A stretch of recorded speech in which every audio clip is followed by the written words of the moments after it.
Dans cette vidéo, on fait un retour sur l'exercice que vous avez fait découvrir pour comprendre et ça va nous amener à parler de la fonction exponentielle. Alors partons d'abord de notre exercice. On parlait d'un ordinateur qui coûtait 2500 $ au départ et qui perdait 28% de sa valeur chaque année. Bon, alors je vous mets les réponses que normalement vous avez dû trouver. Alors comparez ces résultats à ce que vous avez trouvé. Ça se peut que pour l'année 4 et 5, il y ait une petite différence au niveau des dixièmes et centièmes. Ça dépend de la manière dont vous avez arrondi. Moi j'ai gardé jusqu'à la 5e année tous les chiffres que j'avais sur ma calculatrice. Je vous montre un exemple de démarche que vous avez probablement utilisé pour trouver ces valeurs. Alors, je vous ai mis pour les 3 premières années des exemples de démarche. Donc, j'ai mon 2500 $, je calcule son 28%, puis je me retrouve avec 700 $. Donc, ça veut dire qu'il y a une perte de 700 $. Donc, je fais mon 2500 moins la perte de 700 $. Et je me retrouve avec un ordinateur qui, au bout d'un an, peut être revendu 1800 $. Ensuite, à l'année numéro 2, vous avez calculé 28% de 1800 $, ce qui vous a fait trouver la valeur que l'ordinateur perdait. Puis vous avez fait l'argent qui lui valait à 1800 moins la valeur perdue. Ça veut dire que la deuxième année, mon ordinateur a une valeur de revente de 1296 $. Et ainsi de suite jusqu'à l'année 5. Bon, premièrement, vous assurez d'avoir mis vos unités à chacun de vos résultats. Et ensuite, je ne sais pas ce que vous en pensez, mais moi je trouve ça bien long à remplir. Puis je vous ai demandé d'essayer de me trouver un moyen d'aller plus vite. Normalement, vous m'avez envoyé votre démarche sur Moodle. Bon, mais là maintenant, on va voir ensemble un moyen d'aller plus rapidement pour savoir combien l'ordinateur y vaut, quelle que soit l'année que je veux, que ce soit 2, 3, 5 ans, 10 ans, 15 ans, etc. Bien observé. Première chose, au début, ma valeur de départ, quand j'achète mon ordinateur, il vaut 2500 $. Donc, mon 2500 $, il représente 100% de la valeur de l'ordinateur au début. Puis on me dit qu'il y a une perte de 28%. Ça veut dire que mon 1800 $ qui représente le prix de vente au bout d'un an, mais il représente 72% du prix initial. Alors regarde, comment j'ai trouvé ce 72%? J'ai tout simplement fait 100% moins 28%. Alors testons ce calcul-là. Si je fais 2500 fois 72 sur 100, ça me donne 1800 $.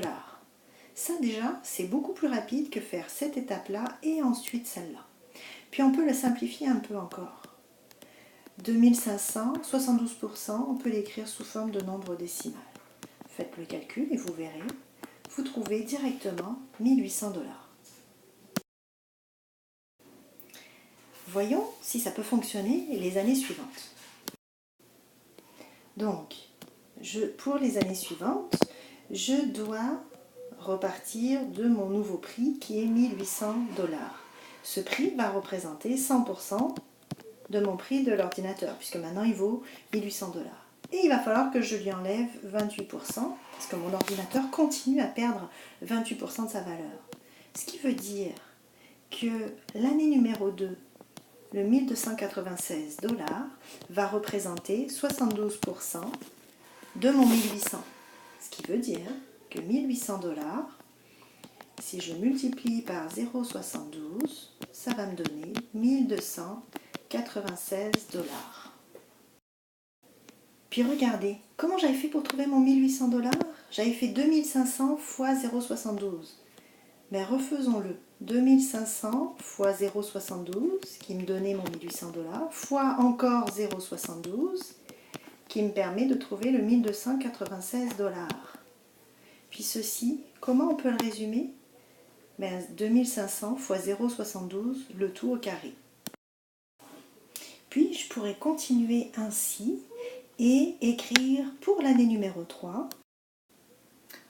Observez bien ce que je viens d'écrire. ici, entre le nombre d'années et la multiplication. L'année 2, je fais 2500 fois 0,72 exposant 2. L'année 3, je fais 2500 fois 0,72 exposant 3. À votre avis, à l'année numéro 10, je vais faire quel calcul pour connaître la valeur de mon ordinateur?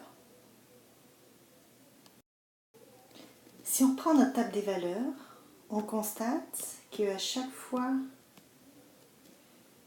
qu'on fait un bond de 1 dans les x, eh bien on multiplie nos y par 0,72. Je fais un bond de 1 dans les x, je multiplie mes y par 0,72. Ça c'est un fois, hein, c'est pas le nombre x. Donc, je multiplie à chaque fois par 0,72. Eh bien, c'est ceci, une fonction exponentielle. On a une valeur initiale que l'on multiplie par un facteur multiplicatif, puis on va le multiplier à plusieurs reprises en fonction du nombre de x. Alors ici, la règle pour le calcul du prix de l'ordinateur, ça s'écrirait y est égal à 2500 fois 0,72, le tout à l'exposant x. X représentant le nombre d'années ici, y le prix de vente, et le 0,72, on l'a calculé en faisant 100% moins la dépréciation annuelle de 28 sur 100, ce qui donnait 0,72. Alors, vous pouvez noter que la règle d'une fonction exponentielle s'écrit toujours y est égal à a fois un nombre c à l'exposant x.